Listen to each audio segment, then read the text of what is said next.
Assalamualaikum warahmatullahi wabarakatuh. Saya Devi Eka Yuniarti, Dokter Gigi, Magister Kesehatan Gigi, Spesialis Konservasi Gigi Konsultan, staf pengajar di Departemen Ilmu Konservasi Gigi FKG UNER, akan memberikan materi mengenai dental bleaching. Kebutuhan masyarakat saat ini untuk memiliki penampilan menarik dengan senyum dan tampilan gigi lebih cerah dan lebih putih menyebabkan kebutuhan akan perawatan gigi di bidang kosmetik meningkat. Salah satunya adalah dengan tooth whitening atau dental bleaching.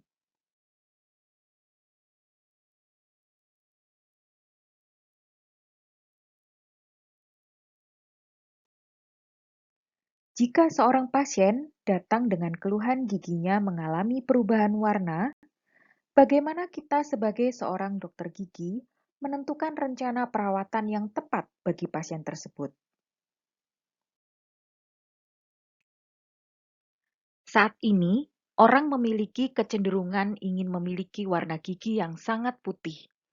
Kita sebagai dokter gigi wajib memberikan edukasi dan informasi terlebih dahulu pada pasien terkait warna gigi normal kita, di mana warna gigi normal untuk gigi sulung adalah putih kebiruan dan warna normal gigi permanen adalah putih kekuningan.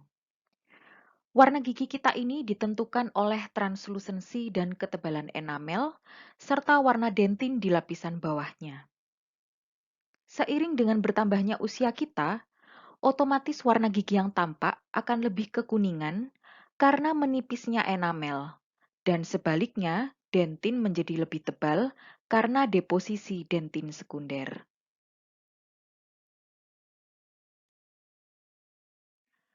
Topik pembahasan kita kali ini adalah mengenai dental bleaching. Apakah yang dimaksud dengan dental bleaching? Dental bleaching adalah perawatan pemutihan gigi yang bersifat kosmetik dengan cara memudarkan warna noda gigi melalui aplikasi suatu bahan kimiawi yang bersifat oksidator kuat.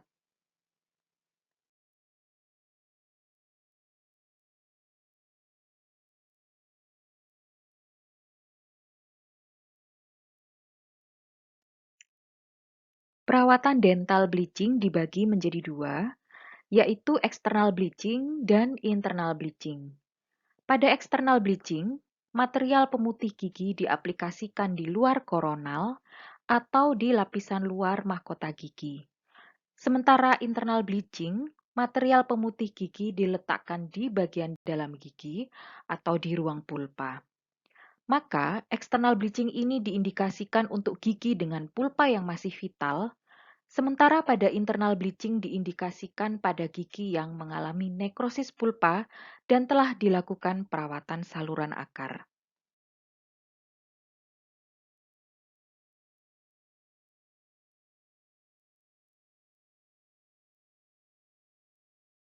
Penyebab perubahan warna gigi ada dua macam. Yang pertama intrinsik, artinya diskolorasi gigi disebabkan dari dalam struktur gigi. Dan yang kedua ekstrinsik, yang artinya penyebab diskolorasi berasal dari luar struktur gigi. Untuk intrinsik, contohnya pemakaian antibiotik tetrasiklin. Tetrasiklin merupakan antibiotik spektrum luas yang jika dikonsumsi saat fase tumbuh kembang gigi dapat mengganggu proses mineralisasi gigi dan terakumulasi pada enamel bahkan dentin, sehingga menyebabkan warna gigi menjadi kuning kecoklatan bahkan abu-abu. Kemudian fluorosis. Fluorosis disebabkan karena konsumsi fluoride dengan kadar di atas normal selama pembentukan matriks enamel dan kalsifikasi. Akibatnya gigi akan tampak bercak putih kekuningan atau kecoklatan, tergantung dari derajat keparahannya. Kemudian contoh selanjutnya hemoragik atau perdarahan. Misalnya perdarahan intrapulpa yang disebabkan karena cedera atau trauma. Perdarahan intrapulpa ini dapat menyebabkan diskolorasi gigi karena sel darah merah berpenetrasi ke dalam tubulus dentin sehingga menyebabkan warna gigi jadi kehitaman. Selain itu, ada beberapa anomali gigi yang juga dapat menyebabkan diskolorasi gigi, misalnya amelogenesis imperfecta dan dentinogenesis imperfecta. Sedangkan contoh yang ekstrinsik yaitu konsumsi makanan dan minuman yang mengandung pewarna, pemakaian rokok, di mana rokok ini mengandung tar yang disebabkan karena pembakaran tembakau, sehingga menimbulkan noda atau stain pada enamel. Jika kita dapat menganalisa faktor penyebab tersebut, maka kita akan dapat menentukan rencana perawatan apa yang akan kita ambil.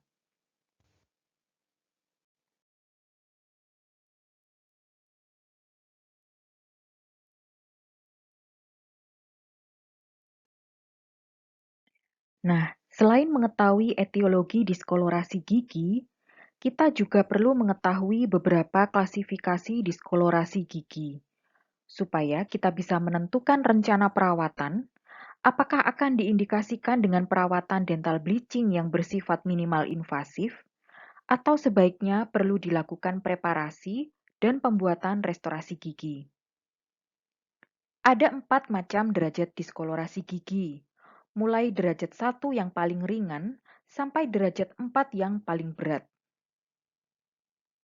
Derajat 1 yaitu adanya warna kuning muda atau coklat muda atau abu-abu muda yang mengenai 3/4 permukaan labial di area servikal. Kemudian derajat 2 yaitu tampak warna kuning tua sampai coklat atau abu-abu di area labial gigi.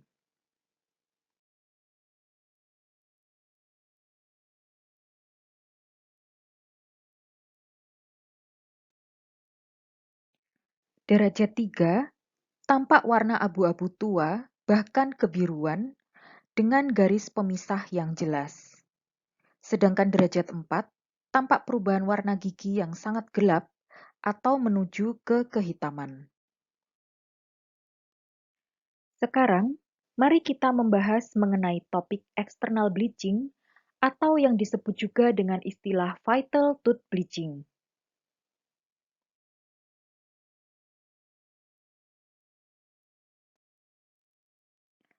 Mengapa pada kondisi-kondisi tertentu kita tidak diperbolehkan melakukan external bleaching? Perlu diingat bahwa ketika melakukan prosedur external bleaching, kita mengaplikasikan suatu bahan kimia ke atas permukaan enamel gigi, di mana enamel kita ini memiliki mikroporositas, yang artinya bahan kimia yang kita letakkan di atas permukaan enamel dapat masuk ke dalam struktur enamel di bawahnya. Maka, pada kondisi gigi yang masih terdapat karies, harus dilakukan penumpatan terlebih dahulu. Selain itu, karies yang masih aktif pastinya juga akan menyebabkan perawatan eksternal bleaching mengalami kegagalan. Kemudian pada pasien dengan kondisi terdapat retraksi gingiva dan atau riwayat hipersensitif juga tidak diperbolehkan menerima perawatan ini, karena akan mengakibatkan rasa nyeri selama atau pasca perawatan bleaching.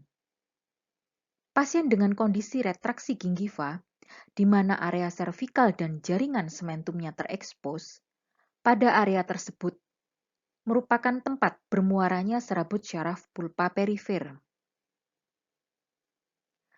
Selain itu, indikasi untuk external bleaching adalah terjadinya diskolorasi gigi pada level 1 dan 2. Oleh karena pada derajat perubahan warna gigi level 3 dan 4, warnanya sudah sangat gelap sehingga tidak dapat diindikasikan untuk external bleaching. Kontraindikasi external bleaching diantaranya derajat perubahan warna gigi 3 dan 4. Pada diskolorasi tipe ini, warna gigi sangat gelap, sehingga external bleaching tidak efektif. Diskolorasi intrinsik, jika giginya masih vital, bisa kita rencanakan untuk perawatan restorasi gigi estetik, misalnya veneer atau crown, Tergantung seberapa besar kerusakan gigi yang akan kita koreksi. Jika giginya didiagnosis nekrosis pulpa, maka kita indikasikan untuk internal bleaching. Kemudian pada gigi karies. Gigi dengan restorasi yang telah mengalami kerusakan dan gigi dengan kehilangan struktur enamel, apakah karena karies atau fraktur akibat trauma, tidak diindikasikan juga untuk external bleaching karena beresiko terjadi nyeri hebat jika material bleaching berpenetrasi melalui celah fraktur atau karies tersebut. Kemudian pada pasien usia kanak-kanak juga tidak diindikasikan karena kondisi ruang pulpanya yang masih lebar, sehingga beresiko prosedur bleaching ini dapat membahayakan vitalitas pulpanya. Dan juga risiko terjadinya cedera di kemudian hari pada pasien anak-anak yang nantinya akan berpengaruh terhadap hasil perawatan bleachingnya.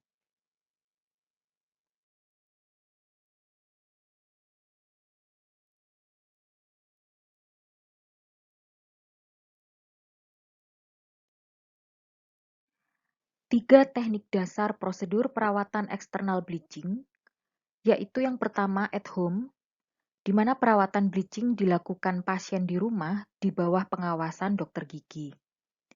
Yang kedua in office, yaitu perawatan bleaching dilakukan di tempat praktek dokter gigi dan dilakukan langsung oleh dokter giginya. Sedangkan yang ketiga adalah bleaching dengan over-the-counter product, yaitu pasien melakukan perawatan bleaching sendiri menggunakan produk pemutih gigi yang dijual bebas di pasaran.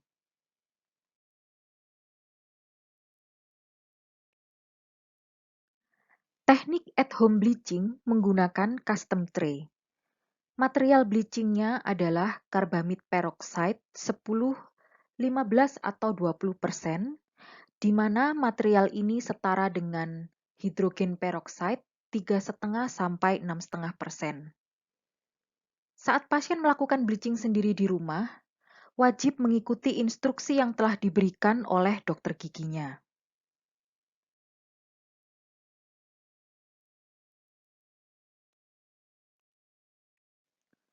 Tahapan external bleaching at home berupa pre-treatment, yaitu scaling dan poles. Kemudian dilakukan pencocokan warna gigi dengan shade guide dan foto klinis sebelum perawatan. Lalu dilakukan pencetakan untuk pembuatan custom tray. Setelah itu, visit selanjutnya, pasien bisa membawa pulang tray rahang atas dan rahang bawah beserta material bleachingnya yang telah disertai instruksi cara pemakaiannya di rumah oleh dokter gigi. Sesudah 1 minggu bisa dilakukan kontrol ke dokter gigi dan melakukan foto klinis setelah perawatan.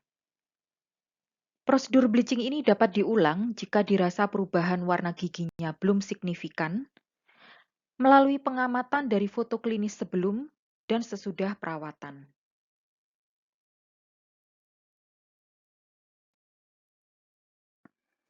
Berikut bisa kita lihat foto beberapa tahapan pembuatan custom tray untuk external bleaching at home teknik. Kemudian, pada slide selanjutnya, kita bisa menyaksikan video selengkapnya untuk tahapan tersebut.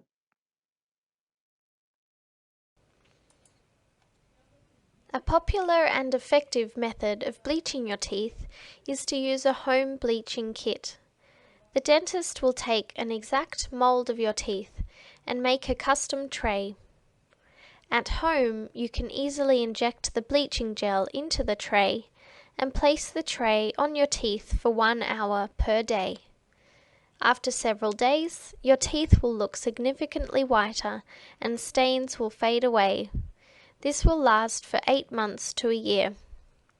Home bleaching is a great complement to Zoom whitening.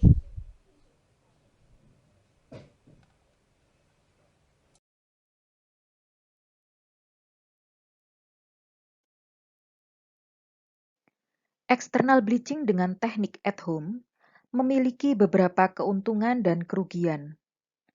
Adapun keuntungannya, yaitu pasien dapat melakukan bleaching sendiri di rumah, tetap dengan mengikuti instruksi dokter gigi. Yang kedua, secara manajemen waktu, teknik ini praktis karena pasien tidak perlu melakukan beberapa kali kunjungan ke dokter gigi. Kerugiannya, karena material bleaching yang digunakan konsentrasinya sangat rendah, maka hasilnya tidak dapat langsung diamati. Kemudian, jika pasien cenderung ingin hasil yang instan, maka beresiko bahan yang digunakan tidak terkontrol pemakaiannya, atau bisa juga disebabkan kekurang hati-hatian dari pasien, sehingga material pemutih yang digunakan beresiko mengiritasi jaringan lunak rongga mulut. Yang ketiga, pasien yang melakukan perawatan bleaching sendiri di rumah karena tidak diawasi secara langsung oleh dokter gigi, maka memiliki kecenderungan ingin hasil yang lebih cerah lagi dan beresiko pada frekuensi dan durasi pemakaian tray di luar yang diinstruksikan dokter gigi.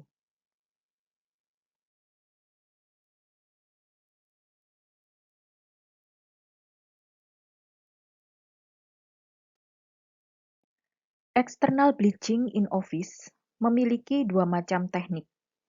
Bisa digunakan salah satu atau kombinasi keduanya. Yaitu yang pertama, menggunakan custom atau individual tray. Bahannya hidrogen peroksida atau karbamid peroksida konsentrasi 20–35%. Aplikasi bahan bleachingnya dilakukan di tempat praktek dan dilakukan langsung oleh dokter gigi yang merawat. Tray ini nantinya juga dapat dibawa pulang oleh pasien untuk digunakan di rumah. Karena teknik ini tidak menggunakan sinar, maka durasi yang dibutuhkan cukup lama, yaitu kurang lebih 2 jam. Sedangkan teknik in-office yang memakai bantuan sinar hanya membutuhkan waktu maksimal 1 jam, bahkan mungkin kurang, tergantung dari respon pulpa penderita dan hasil bleachingnya. Pemakaian sinar bertujuan untuk meningkatkan proses aktivasi bahan bleaching, sehingga prosedurnya jadi lebih singkat. Berdasarkan penelitian, secara hasil tidak ada perbedaan signifikan, baik yang menggunakan sinar ataupun yang tidak. Keuntungan in-office bleaching yaitu pasien tidak memerlukan waktu lama atau berkali-kali kunjungan, kemudian didapatkan hasilnya langsung signifikan saat itu karena konsentrasinya cukup tinggi. Kemudian yang ketiga dilakukan oleh seorang dokter gigi profesional di tempat praktek. Dan yang terakhir, pemakaian material bahan pemutih giginya terkontrol sehingga lebih aman dibandingkan dengan pasien menggunakannya sendiri di rumah.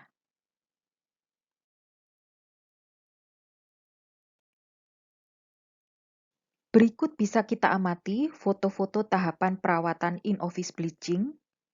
Kemudian pada slide selanjutnya, kita bisa melihat detail video tahapan perawatan tersebut. Opalescence Boost is a chemically activated in-office tooth whitening treatment. Be certain to read the product instructions, warnings, and information for the patient contained in the package and advise the patient accordingly. Determine the patient's initial shade for your records.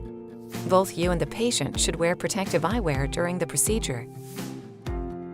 Place a self-supporting lip and cheek retractor followed by the Ultra Dent IsoBlock Bite Block. Instruct the patient to hold the IsoBlock in place with gentle but firm biting pressure. Remove the Luer Lock cap from the Opal-Dam green resin barrier syringe and securely attach a micro 20-gauge tip. Verify flow prior to placing intraorally. Rinse and air dry the teeth and gums thoroughly.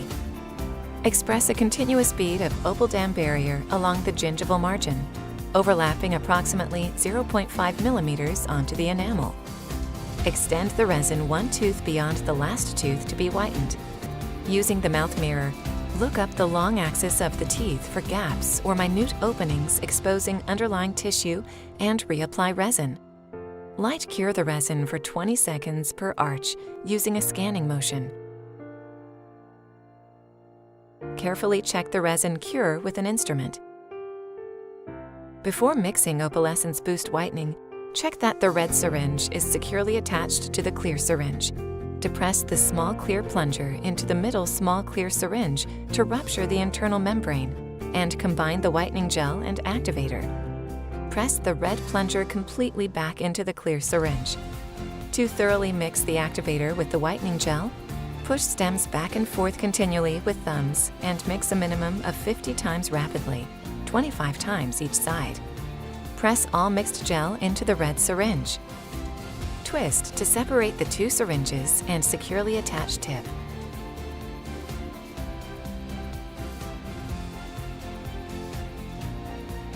Verify flow prior to applying intraorally. If you feel any resistance, do not proceed. Attach a new tip and test the flow again before applying Opalescence Boost Whitening Gel to the teeth. Apply a 0.5 to 1 millimeter thick layer of gel over the labial surface of the teeth.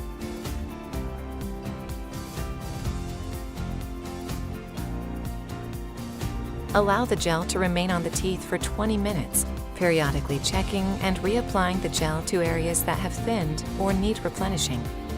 Periodically suction saliva with saliva ejector as needed. Suction gel from teeth using the Ultradent Luer Vac adapter and surgical suction tip. To avoid gel splatter, do not use water while suctioning gel. Tip: clear suction periodically with water. Evaluate shade change after each application and monitor patient for sensitivity and irritation. If persistent tooth sensitivity occurs, discontinue use. Repeat application 1 to 2 times or until the desired results are achieved. We do not recommend exceeding 3 applications per visit. Suction gel from teeth using the Luer Vac adapter and surgical suction tip, then thoroughly rinse teeth with an air or water spray and the high-volume suction. Once the desired shade of white is achieved, or you have completed 3 applications, use a dental instrument to remove the cured Opal-Dam resin barrier. Whitening effect may continue for 24 to 48 hours following whitening, so a slight increase in whitening may be realized during this period.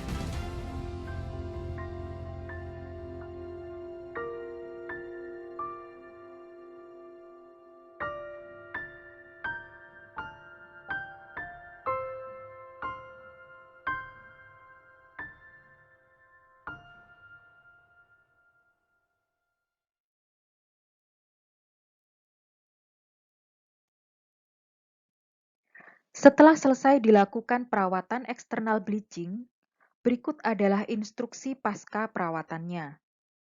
Yang pertama, tidak makan dan minum yang mengandung pewarna. Kedua, tidak merokok. Kemudian menggunakan pasta gigi yang mengandung whitening agent. Yang terakhir, bila gigi terasa ngilu, bisa diulasi dengan desensitizing agent.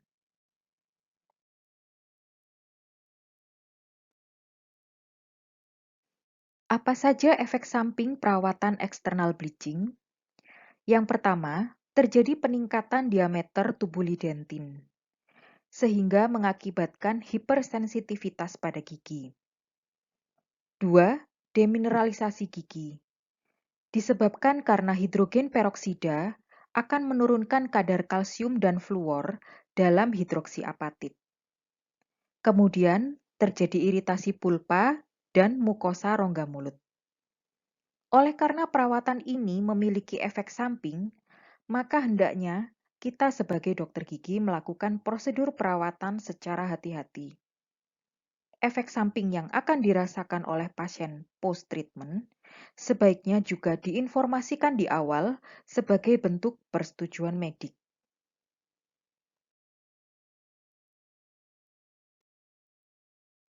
Untuk menekan efek samping perawatan eksternal bleaching, maka beberapa hal ini harus dilakukan, yaitu aplikasi desensitizing agent untuk meredakan ngilu, aplikasi fluoride untuk efek remineralisasi post-treatment. Selama durasi perawatan, jika pasien mengeluhkan nyeri gigi, maka perawatan harus dihentikan. Kemudian, Suction cotton roll digunakan untuk memblokir saliva supaya mencegah bahan bleaching mengalir mengenai jaringan lunak rongga mulut. Dan apabila jika terjadi iritasi pada mukosa, bisa diaplikasikan aloe vera gel.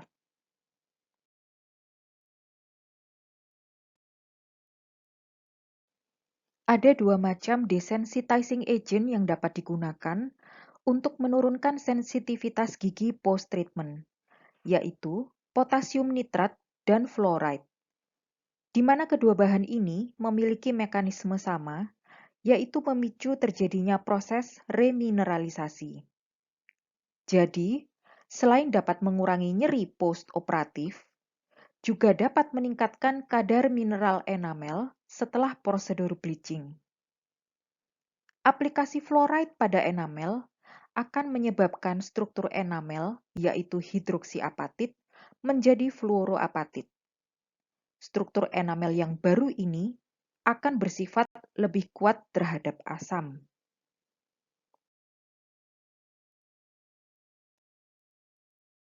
External bleaching dengan over-the-counter products yaitu perawatan bleaching dengan produk-produk pemutih gigi yang dijual bebas di pasaran, di mana produk-produk ini mengandung whitening agent konsentrasi rendah, yaitu hidrogen peroksida 3-6%. Beberapa di antaranya dipasarkan dalam bentuk gum shields, whitening strips, whitening dentifrices, paint-on, dan pasta gigi pemutih, dengan aturan pakai 2 kali sehari.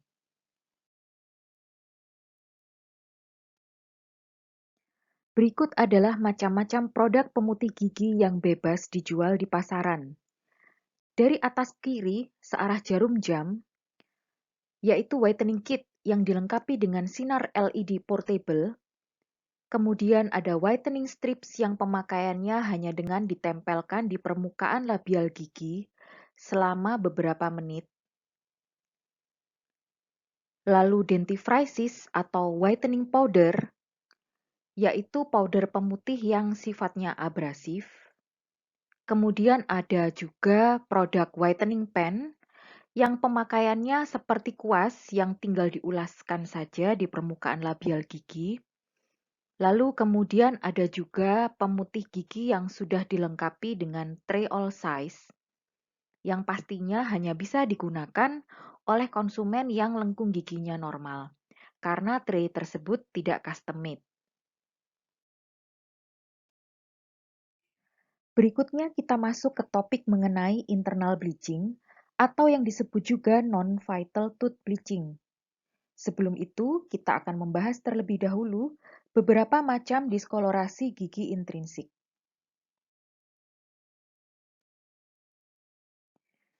Salah satu contoh diskolorasi gigi intrinsik adalah perdarahan intrapulpa.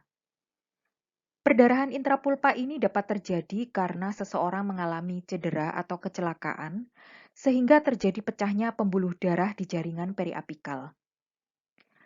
Bisa juga terjadi karena prosedur ekstirpasi pulpa pada gigi dengan diagnosis pulpitis irreversible yang sedang dilakukan perawatan saluran akar.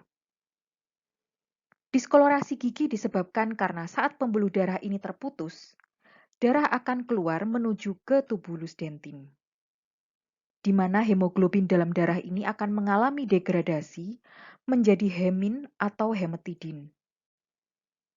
Produk akibat lisisnya sel darah inilah yang menyebabkan warna dentin, bahkan enamel, menjadi kehitaman. Mekanisme diskolorasi gigi pada kondisi nekrosis pulpa disebabkan karena bakteri kromogenik menghasilkan produk hidrogen sulfit.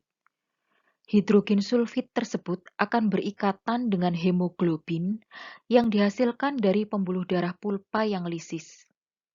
Ikatan kedua zat kimia ini menghasilkan warna lebih gelap pada gigi dengan diagnosis nekrosis pulpa.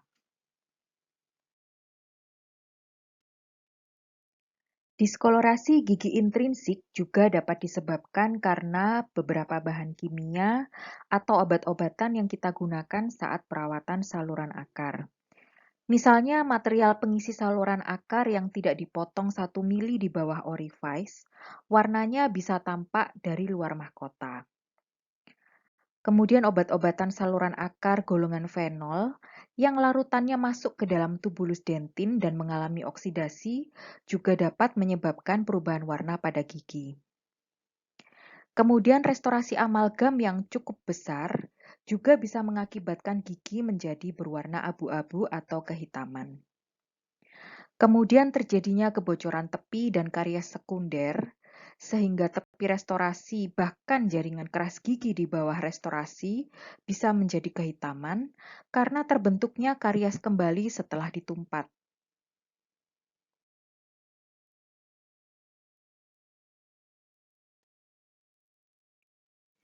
Untuk indikasi perawatan internal bleaching, yaitu pada gigi non-vital yang mengalami perubahan warna karena faktor intrinsik. Telah dilakukan perawatan saluran akar dengan pengisian yang hermetis dan pasien tidak ada gejala klinis, sehingga perawatan bisa dilanjutkan dengan internal bleaching. Kemudian tidak ada kelainan periodontal, gigi masih utuh, tidak ada lesi karies yang besar, dan gigi memiliki ketebalan dentin yang cukup. Kontraindikasi internal bleaching diantaranya gigi dengan lesi karies luas. Sudah pasti kondisi ini sebaiknya kita indikasikan untuk pembuatan restorasi post-endodontik karena kondisi kerusakannya yang tidak memungkinkan dengan hanya direstorasi secara direct. Gigi dengan pengisian saluran akar yang tidak hermetis juga tidak bisa diindikasikan untuk internal bleaching. Kondisi ini harus dilakukan perawatan saluran akar ulang untuk akhirnya selanjutnya bisa dilakukan internal bleaching. Karena gigi yang tidak dilakukan pengisian saluran akar dengan hermetis, beresiko terjadi reinfeksi. Selanjutnya gigi dengan resorpsi, baik internal maupun eksternal. Karena kondisi gigi dengan resorpsi ini, beresiko terjadi fraktur. Terlebih lagi jika diaplikasikan material bleaching yang sifatnya dapat mendegradasi struktur jaringan keras gigi, yang nantinya akan semakin memperburuk kondisi resorpsinya.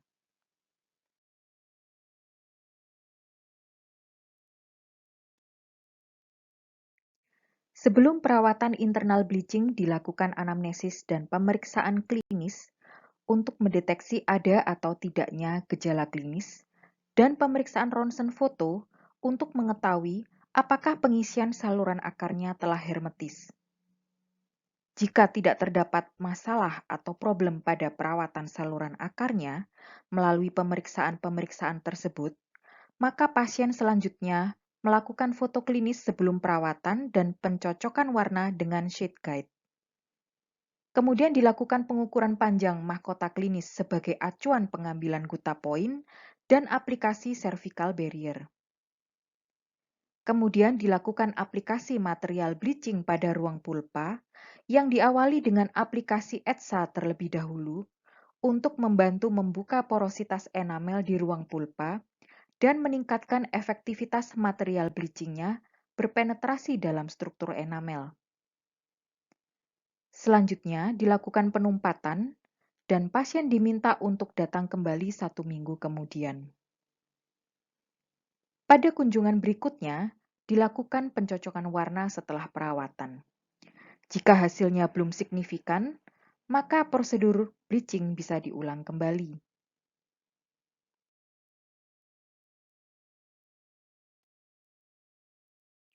Berikut adalah ilustrasi cara pengambilan gutta point di regio cervical gigi dan kondisi gutta point setelah dilakukan pengambilan sedalam 2 mm dilihat secara radiografik. Pada slide berikutnya, kita akan bisa melihat dengan detail video prosedur internal bleaching selengkapnya.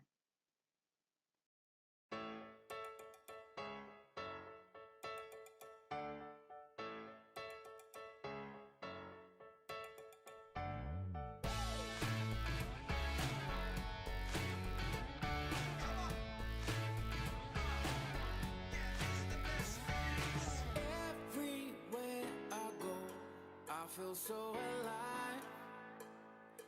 Yeah, I'm happy head to toe.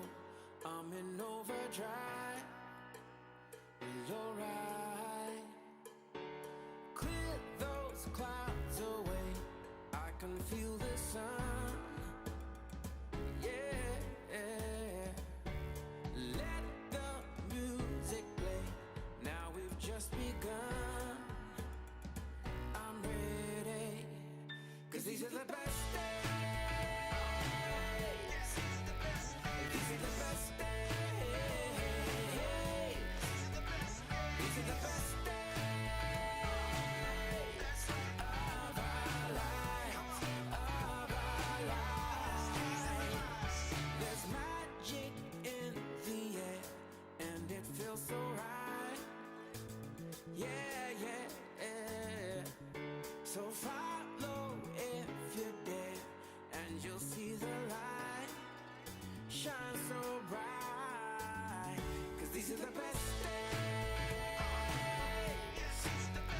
These are the best days. These are the best days of our lives, of our lives. Yeah. Oh, can you feel the spotlight shining on down? Yeah, it's alright. Live in the moment and find your place in this world. Every boy, every girl, yeah. Follow your dreams, let them lead, let them guide. All you do, let them see you through, and they'll see you through.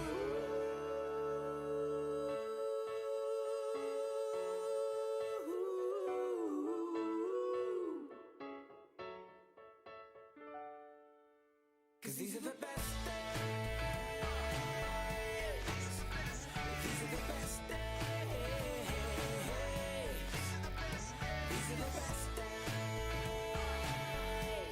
of our lives, of our lives.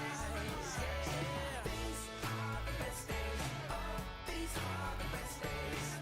These are the best days. Oh, these are the best days. These are the best days. Oh, these are the best days of our lives, of our lives. Yeah. Everywhere I go, I feel so alive. Yeah, I'm happy head to toe. I'm in overdrive. Well, alright. Clear those clouds away. I can feel the sun. Yeah, let the music play. Now we've just begun. I'm ready, 'cause these are the best days.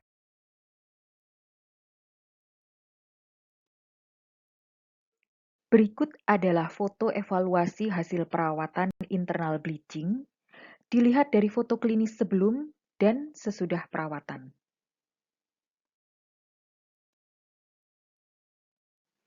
Risiko yang dapat terjadi pada perawatan internal bleaching yaitu external cervical root resorption, yang disebabkan karena kurang padatnya cervical barrier, sehingga terjadi difusi material internal bleaching ke arah periodontium. Kemudian risiko yang kedua adalah terjadinya rediskolorasi atau color relapse. Material bleaching adalah suatu bahan kimia dengan sifat oksidator kuat, yang artinya material bleaching bekerja dengan menghasilkan oksigen reaktif atau oksigen bebas dan memberikan oksigen reaktif tersebut pada zat lain. Zat lain yang dimaksud dalam hal ini adalah stain yang memiliki ikatan rangkap. Material bleaching memiliki kemampuan menembus struktur organik gigi, di mana terdapat stain yang memiliki ikatan karbon ganda. Struktur organik yang dituju sebagai target terdapat pada tubulidentin dan enamel interprismatik. Material bleaching ini bersifat self-limiting, yang artinya daya kerjanya dapat berhenti sendiri dan tidak bersifat residual atau tidak meninggalkan residu atau zat sisa.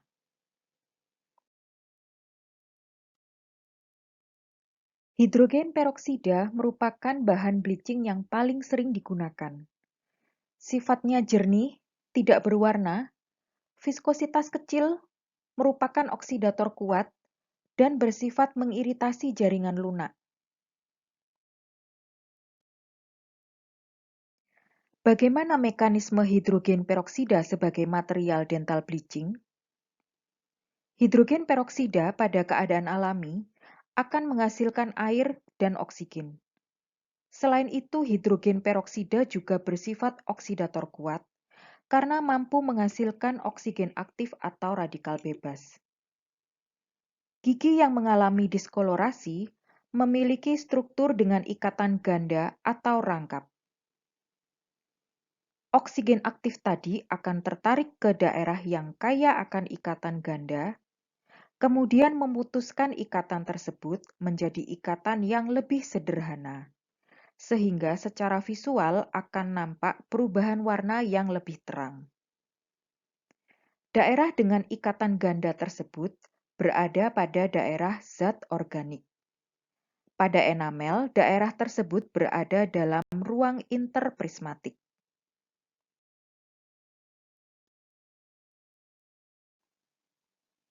Sodium perborat.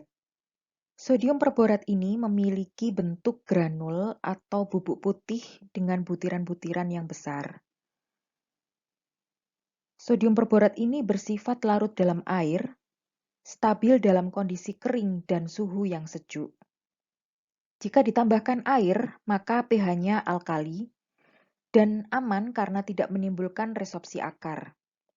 Sodium perborat ini umumnya digunakan sebagai material internal bleaching.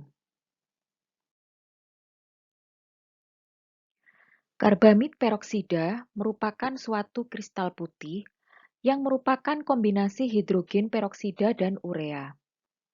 Urea di sini berperan sebagai stabilisator, yaitu memperpanjang masa penyimpanan dan memperlambat pelepasan hidrogen peroksida.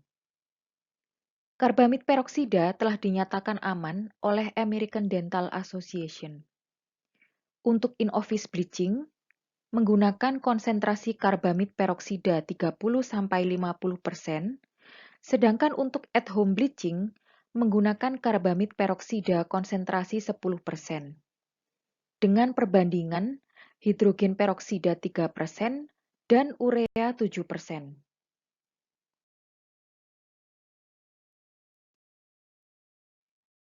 Efektivitas kerja dari material bleaching dipengaruhi oleh beberapa hal. Pertama, pH. pH yang basa akan menyebabkan efek oksidasinya lebih aktif. Kemudian konsentrasi. Semakin tinggi atau pekat konsentrasi yang digunakan, maka durasi kerjanya lebih singkat. Namun harus berhati-hati terhadap efek kaustiknya terhadap jaringan lunak rongga mulut. Suhu. Jika material bleaching kita panaskan dengan cahaya, maka reaksi yang terjadi lebih cepat dibandingkan jika tanpa pengaruh cahaya. Lama kontak. Semakin lama material bleaching kontak dengan permukaan enamel gigi, maka efek bleachingnya lebih signifikan. Kemudian harap diperhatikan untuk penyimpanannya. Karena material bleaching akan aktif jika suhunya tinggi, maka kemasannya harus disimpan dalam kondisi sejuk atau suhu ruang.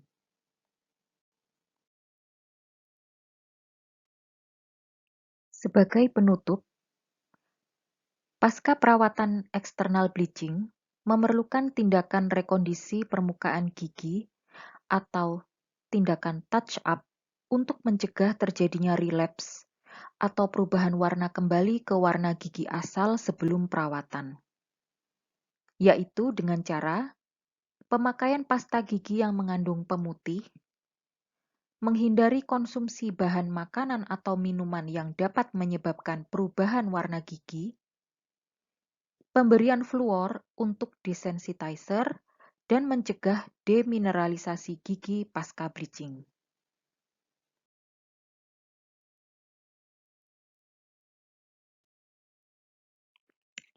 Untuk bisa menentukan prognosis atau keberhasilan perawatan pada pasien dengan perubahan warna gigi atau diskolorasi, yang pertama adalah kita harus menganalisa dulu apa faktor penyebab dari diskolorasi giginya, baik itu melalui anamnesis dan pemeriksaan klinis. Apakah etiologi diskolorasi giginya karena faktor eksternal atau internal? Setelah mengetahui faktor penyebab perubahan warnanya, kita bisa menegakkan diagnosis dan rencana perawatan yang tepat.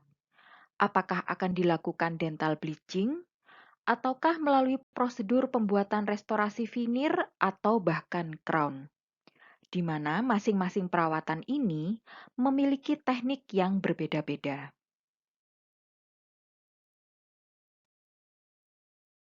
Sekian materi dari saya mengenai dental bleaching. Semoga bermanfaat. Terima kasih. Wassalamualaikum warahmatullahi wabarakatuh.